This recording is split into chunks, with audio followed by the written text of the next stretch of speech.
परिचय। कोई भी वस्तु जिसमें द्रव्यमान और आयतन हो उसे पदार्थ कहते हैं।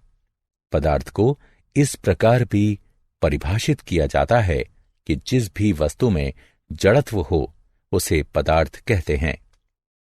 सभी ठोस, द्रव और गैसें जिनसे आपके दैनिक जीवन में सामना होता है वो किसी न किसी प्रकार के ठोस हैं।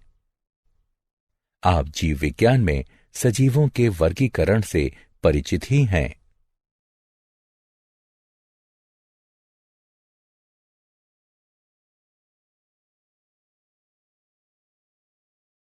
उद्देश्य। इस पाठ के अंत में आप निम्न करने में सक्षम हो जाएंगे: अवयवों, यौगिकों और मिश्रणों के अंतर को समझना, विलयन के अनुपात जानना, निलंबन और कोलाइट विलयन के बीच अंतर समझना, समांग द्रवों और विषमांग द्रवों को पृथक करने की अवधारणा को समझना, वायु के अवयवों के पृथक्करण को समझना। पदार्थों का वर्गीकरण। पदार्थ एक द्रव्य होता है जिसकी संरचना समान होती है। इसका अर्थ ये हुआ कि पदार्थ चाहे जहां भी पाया जाए वो सदैव समान रहता है। ये सभी पदार्थ हैं क्योंकि आप उन्हें जहां भी पाएंगे उनकी संरचना सदैव समान रहेगी। सभी अवयव और सभी यौगिक पदार्थ कहे जाते हैं। अवयव वे पदार्थ होते हैं जो एक प्रकार के परमाणु से बने होते हैं। इस समय कुल 113 ज्ञात अवयव हैं, जिनमें से ज्यादातर धातुएं हैं। आवर्त सारणी में दिए गए चिन्ह ज्ञात अवयवों को व्यक्त करते हैं। परमाणु भी छोटे कणों से बने होते हैं, लेकिन उन्हें सामान्य रासायनिक तरीके से विभाजित नहीं किया जा सकता। यौगिक और प्रावस्था। यौगिक वे पदार्थ होते हैं जो एक से अधिक प्रकार के परमाणुओं से बने होते हैं, जैसे जल, हाइड्रोजन और ऑक्सीजन परमाणुओं से मिलकर बना होता है। कार्बन डाइऑक्साइड कार्बन और ऑक्सीजन परमाणुओं से मिलकर बनी है। खाने वाला नमक सोडियम और क्लोरीन परमाणु से मिलकर बना है। यौगिक मिश्रण से अलग होते हैं, जिसमें वे रासायनिक रूप से जुड़े होते हैं। अवयवों के विपरीत यौगिकों को सामान्य यौगिक अभिक्रियाओं से अपघटित किया जा सकता है या तोड़ा जा सकता है। प्रावस्था। पदार्थ का वह क्षेत्र जिसका अपना स्वतंत्र गुण धर्म हो उसे प्रावस्था कहते हैं। चॉकलेट बिस्किट के टुकड़े में आटे और चॉकलेट के टुकड़े का गुणधर्म भिन्न होता है, इसलिए वे भिन्न प्रावस्था को व्यक्त करते हैं। शुद्ध स्वर्ण जो कि एक अवयव है, उसमें सिर्फ एक प्रावस्था होती है। इटालियन ड्रेसिंग में कई प्रावस्थाएं होती हैं, जबकि लवण युक्त जल के विलयन में केवल एक प्रावस्था हो सकती है। समांगी पदार्थ और मिश्रण। समांगी पदार्थ। कोई भी पदार्थ जिसमें केवल एक प्रावस्था हो उसे समांगी पदार्थ कहते हैं। हाइड्रोजन जैसे अवयव और चीनी जैसे मिश्रण और लवण जल जैसे विलयन को समांगी माना जाता है, क्योंकि वे एक समान होते हैं। एक सैंपल के सभी क्षेत्र सैंपल के सभी दूसरे क्षेत्रों के समान होते हैं। मिश्रण दो या अधिक पदार्थों से मिलकर बने होते हैं जो भौतिक रूप से जुड़े होते हैं। विशेष मिश्रण अलग अलग सैंपल में भिन्न भिन्न हो सकता है। कुछ मिश्रण इतने अच्छी तरह मिले हुए होते हैं कि उन्हें केवल एक प्रावस्था से बना समांगी माना जाता है। दूसरे मिश्रण जो एक से अधिक प्रावस्था से बने होते हैं उन्हें विषमांगी मिश्रण कहते हैं।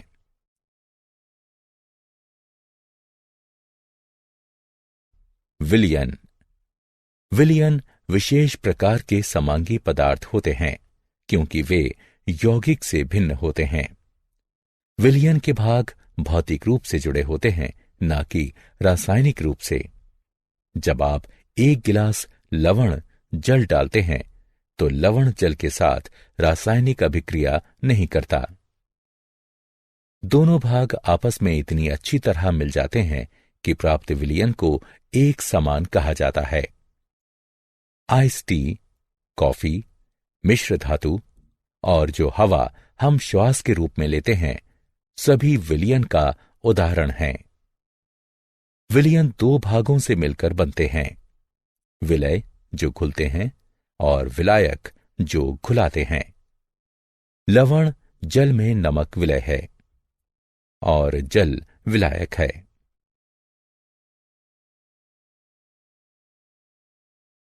विषमांगी मिश्रण। विषमांगी मिश्रण एक से अधिक प्रावस्थाओं से मिलकर बने होते हैं और उन्हें भौतिक रूप से पृथक किया जा सकता है। पहले उल्लेख किया गया चॉकलेट, बिस्किट, टास्ट, सलाद और मुनक्का भूसी अनाज का कटोरा विषमांगी मिश्रण के उचित उदाहरण हैं।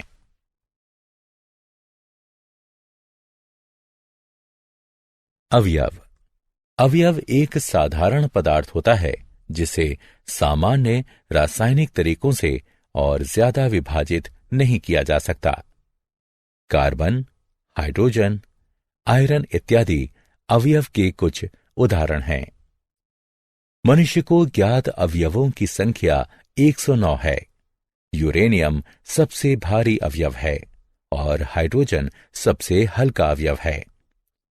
प्रत्येक अवयव एक दूसरे से भिन्न होता है क्योंकि प्रत्येक अवयव का एक विशेष प्रकार का परमाणु होता है। यह आकृति एक अवयव ए और दूसरा एक अवयव बी के परमाणुओं को व्यक्त करता है। एक अवयव को इससे छोटे पदार्थों में विभाजित नहीं किया जा सकता क्योंकि परमाणु अविभाज्य होते हैं। जब दो अवयव मिलते हैं तो परमाणु ना तो जन्म लेते हैं ना ही नष्ट होते हैं। अतः प्राप्त पदार्थ का भार मूल अवयवों के द्रव्यमान के बराबर होता है। यदि एक अवयव ए का परमाणु अवयव बी के परमाणु के साथ जुड़ता है तो परिणाम स्वरूप प्राप्त यौगिक अणु में द्रव्यमान का अनुपात समान होता है। अतः यदि ए का एक परमाणु बी के दो परमाणुओं से संयुक्त होता है तो परिणाम स्वरूप प्राप्त अणु में ए और बी 1:2 यानी द्रव्यमान के आधार पर में होंगे, जैसा कि चित्र में दिखाया गया है। एक मिश्रण में हालांकि परमाणु संयुक्त नहीं होते और वे किसी भी अनुपात में हो सकते हैं। यौगिक।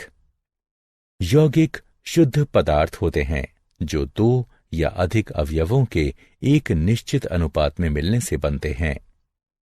एक यौगिक में दो या अधिक प्रकार के परमाणु होते हैं जो एक नया अणु बनाने के लिए रासायनिक रूप से संयुक्त होते हैं। जल ऐसे ही शुद्ध यौगिक का उदाहरण है जो हाइड्रोजन और ऑक्सीजन के 2:1 आयतन या 1:8 द्रव्यमान के मिलने से बनता है।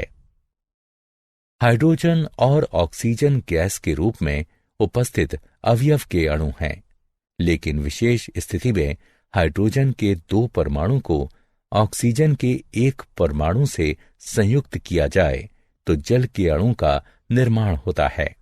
अतः जल एक यौगिक है। यौगिक विशेषकर जल 2 अवयवों को हाइड्रोजन और ऑक्सीजन को 1:8 द्रव्यमान में मिलाने से बनता है। यौगिक समांगी पदार्थ होते हैं जिनमें 2 या अधिक अवयव द्रव्यमान के एक निश्चित अनुपात में संयुक्त होते हैं। यौगिक के उदाहरण हैं साधारण नमक, कार्बन डाइऑक्साइड इत्यादि।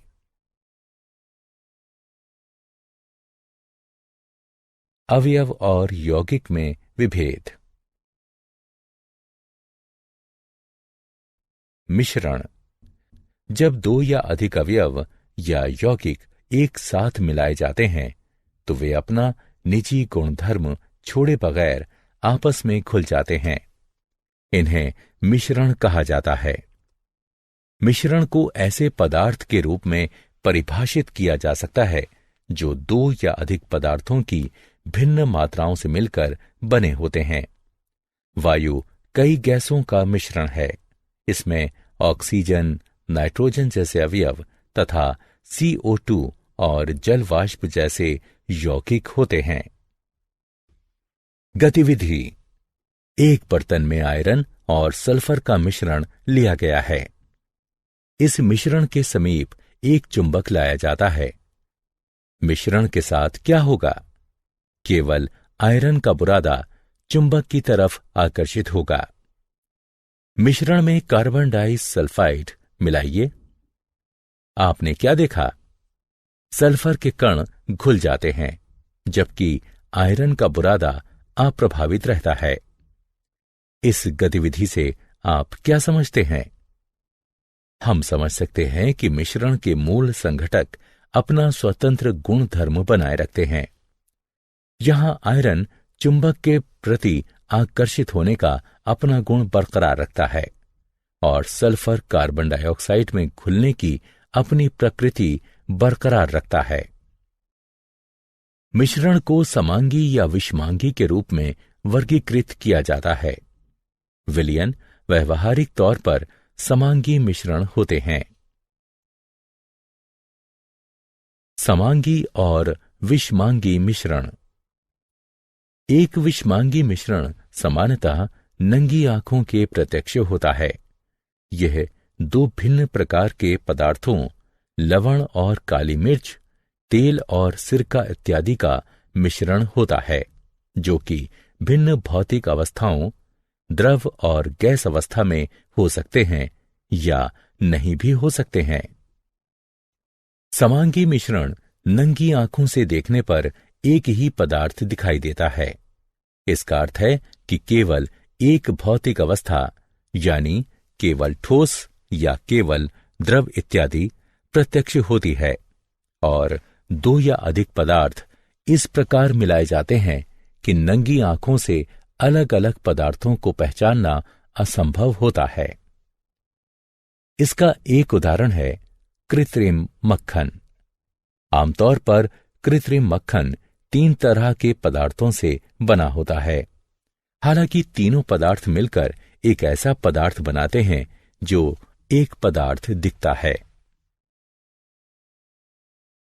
यौगिक और मिश्रण के बीच विभेद। गतिविधि। मिश्रण और यौगिक के बीच अंतर का अध्ययन करने के लिए एक चीनी मिट्टी के बर्तन में 56 ग्राम आयरन का बुरादा लीजिए। इसमें 32 ग्राम सल्फर चूर्ण मिलाइए।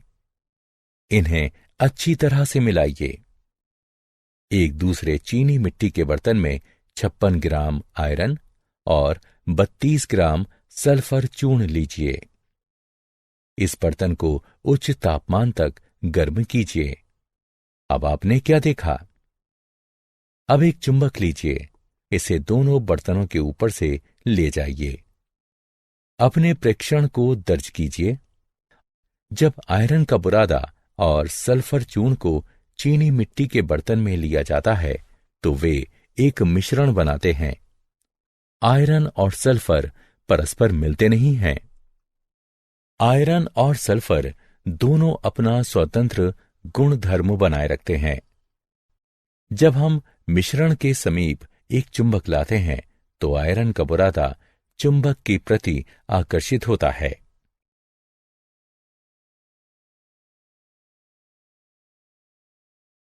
विलयन।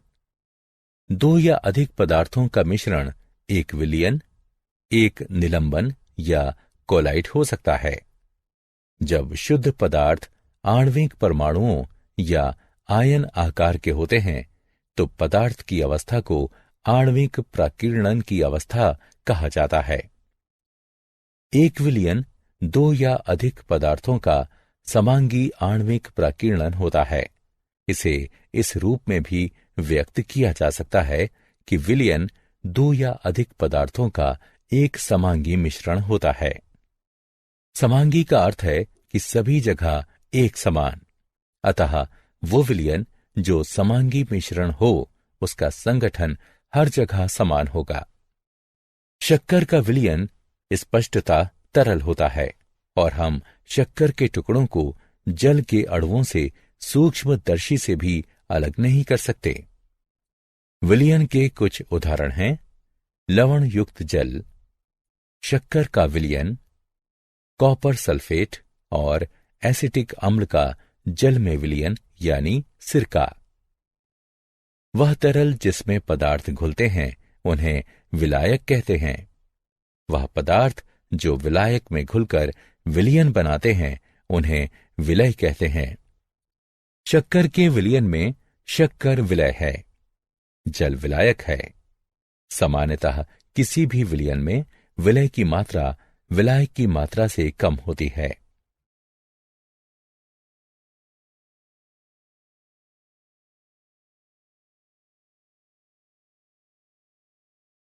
विलयनों के प्रकार। विलयनों को घुले हुए विलय की मात्रा के आधार पर वर्गीकृत किया जा सकता है।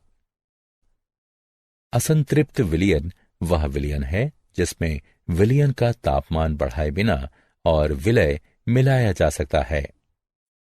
संतृप्त विलयन वह विलयन है जिसमें एक नियत तापमान पर विलय की अधिकतम मात्रा घुल चुकी है। संतृप्त विलयन में घुले हुए और नहीं घुले हुए विलय की मात्रा परस्पर साम्य में होती है। पूर्ण संतृप्त विलयन वह विलयन होता है जिसमें विलय की मात्रा संतृप्त सांद्रता से अधिक होती है।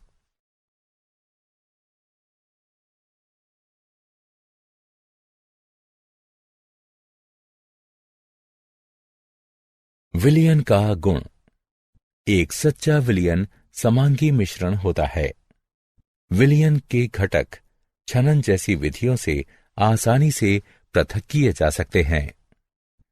विलय कणों का आकार बहुत छोटा होता है और इनका व्यास 10⁻8 सेंटीमीटर होता है। विलयन के कणों को सूक्ष्मदर्शी से भी नहीं देखा जा सकता। विलयन स्वच्छ और पारदर्शी होता है। विलयन स्थिर होता है और यदि हिलाया ना जाए तो विलय कण नीचे नहीं बैठते।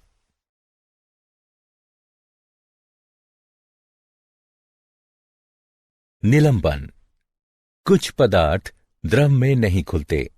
ऐसे पदार्थों के छोटे कण द्रव में निलंबित रह जाते हैं, जैसे कि रेत, कीचड़ जल में निलंबित रह जाते हैं। इसी प्रकार ठोस गैस में भी निलंबित रह सकते हैं। इन मिश्रणों को निलंबन कहते हैं। निलंबन एक विषमांगी मिश्रण होता है जिसमें ठोस के छोटे कण द्रव या गैस के पूरे द्रव्यमान में घुले बिना निलंबित रहते हैं। निलंबन के गुण धर्म। निलंबन एक विषमांगी मिश्रण होता है जिसमें ठोस के छोटे कण द्रव या गैस के पूरे द्रव्यमान में घुले बिना निलंबित रहते हैं। निलंबन में कण सामान्य आंखों से दिखाई देते हैं।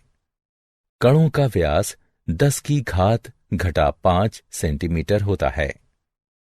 विलयन में कणों को द्रव से अलग छान कर किया जा सकता है।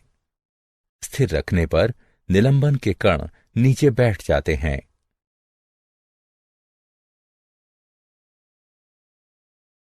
कोलाइड। कोलाइड विलयन देखने में समांगी लगता है, किंतु उच्च क्षमता वाले सूक्ष्मदर्शी से देखने पर यह वास्तव में विषमांगी होता है। कोलाइड सच्चे विलयन और निलंबन के मध्य होता है। कोलाइड वह विलयन होता है जिसमें विलय के कण का आकार सच्चे विलयन से बड़ा किंतु निलंबन से छोटा होता है। इस तालिका में कुछ कोलाइडों के सामान्य उदाहरण दिए गए हैं।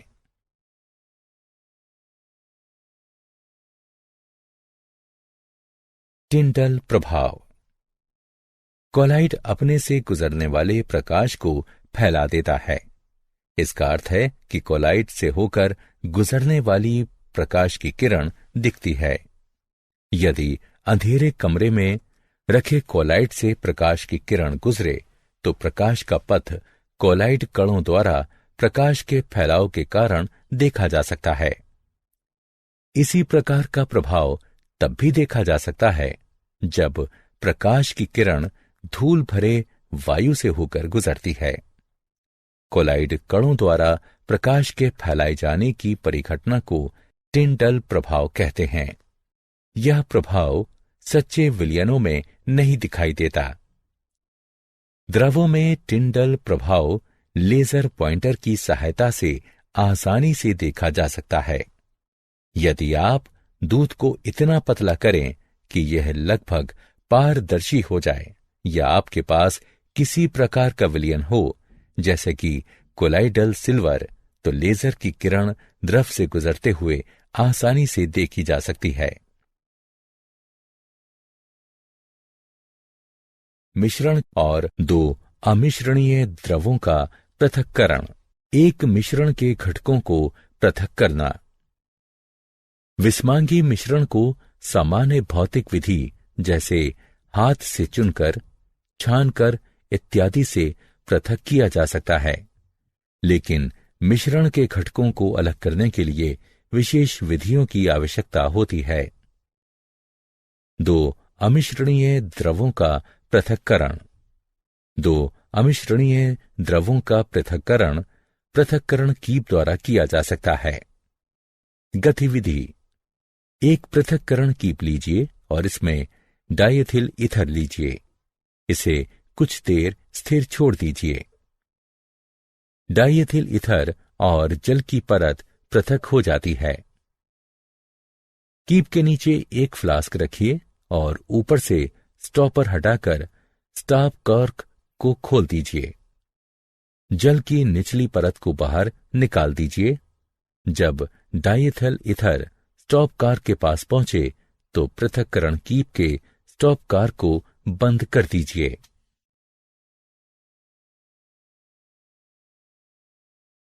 दो मिश्रणीय द्रवों का पृथक्करण।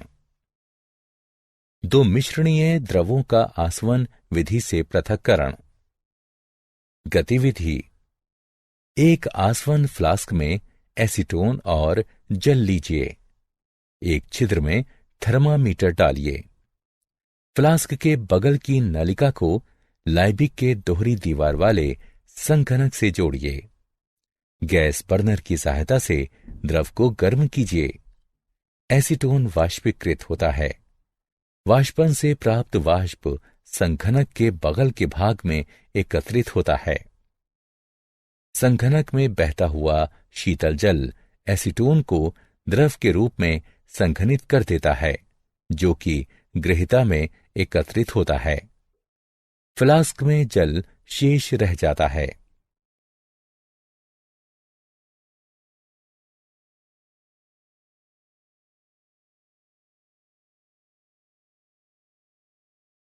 ऊर्ध्वपातन। अमोनियम क्लोराइड, कपूर इत्यादि पदार्थ गर्म करने पर ठोस से सीधे गैसीय अवस्था में परिवर्तित हो जाते हैं। ऐसे पदार्थों के लिए ऊर्ध्वपातन की विधि प्रयोग की जाती है। ऊर्ध्वपातन वह प्रक्रम है जिसमें ठोस सीधे गैसीय अवस्था में परिवर्तित हो जाता है। गतिविधि। एक चीनी बर्तन में रेत और आयोडीन का मिश्रण लीजिए। बर्तन को उल्टे कीप से ढक दीजिए। बर्नर की सहायता से मिश्रण को धीमे धीमे गर्म कीजिए। कीप से आयोडीन वाष्प की बैंगनी रंग की लौ उठती हुई साफ तौर पर देखी जा सकती है।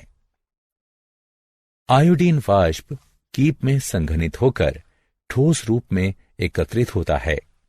जब बर्तन के मिश्रण से वाष्प निकलनी बंद हो जाए तो गर्म करना बंद कर दें। शुद्ध आयोडीन क्रिस्टल निकल चुके हैं। ऊर्ध्वपातनीय रेत बर्तन में शेष रह जाती है। आयोडीन ऐसे पदार्थ का सामान्य उदाहरण है जो प्रत्यक्षतः कमरे के तापमान पर धीरे धीरे ऊर्ध्वपातित होता है।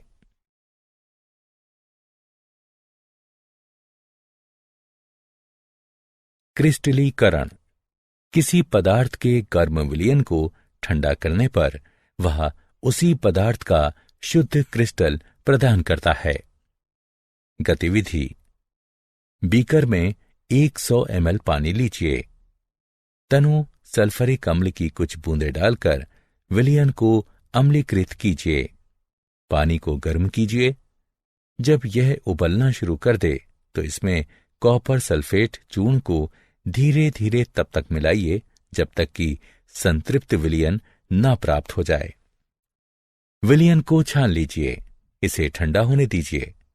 थोड़े समय बाद आप विलयन में कॉपर सल्फेट के नीले रंग के चमकदार क्रिस्टल देख पाएंगे। रासायनिक परिवर्तन। यदि पदार्थ की भौतिक अवस्था में परिवर्तन हो तो इसे रासायनिक परिवर्तन कहते हैं। उदाहरण 1। जल तथा खाना पकाने वाले तेल दोनों द्रव हैं, लेकिन उनका रासायनिक गुणधर्म भिन्न है। उनकी गंध और ज्वलनशीलता भिन्न है। हम जानते हैं कि तेल हवा में जलता है, जबकि जल आग को बुझाता है। तेल का रासायनिक गुण उसे जल से भिन्न बनाता है। उदाहरण 2। जलना एक रासायनिक परिवर्तन है। जलने की प्रक्रिया में एक पदार्थ दूसरे से क्रिया करके अपने रासायनिक संगठन में परिवर्तन लाता है। रासायनिक परिवर्तन पदार्थ के रासायनिक गुणधर्मों में परिवर्तन लाता है तथा हम नया पदार्थ पाते हैं। रासायनिक परिवर्तन को रासायनिक प्रतिक्रिया भी कहा जाता है।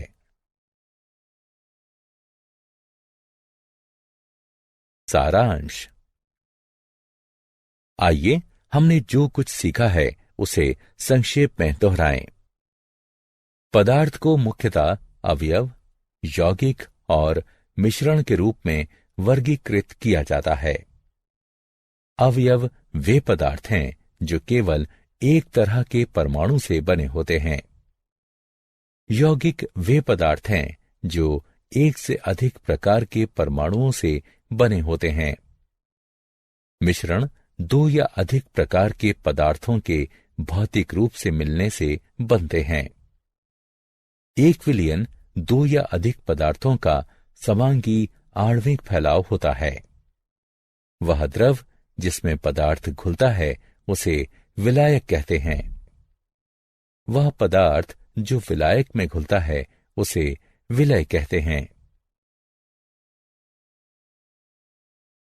विलयन को असंतृप्त, संतृप्त और पूर्ण संतृप्त के रूप में वर्गीकृत किया जाता है। निलंबन एक विषमांगी मिश्रण होता है जिसमें ठोस के छोटे कण द्रव या गैस के पूरे द्रव्यमान में घुले बगैर निलंबित रूप से विद्यमान रहते हैं। एक कोलाइड सच्चे विलयन और निलंबन के मध्य होता है। कोलाइड एक विलयन होता है जिसमें विलय के कण सच्चे विलयन से बड़े होते हैं, लेकिन निलंबन के कणों से छोटे होते हैं।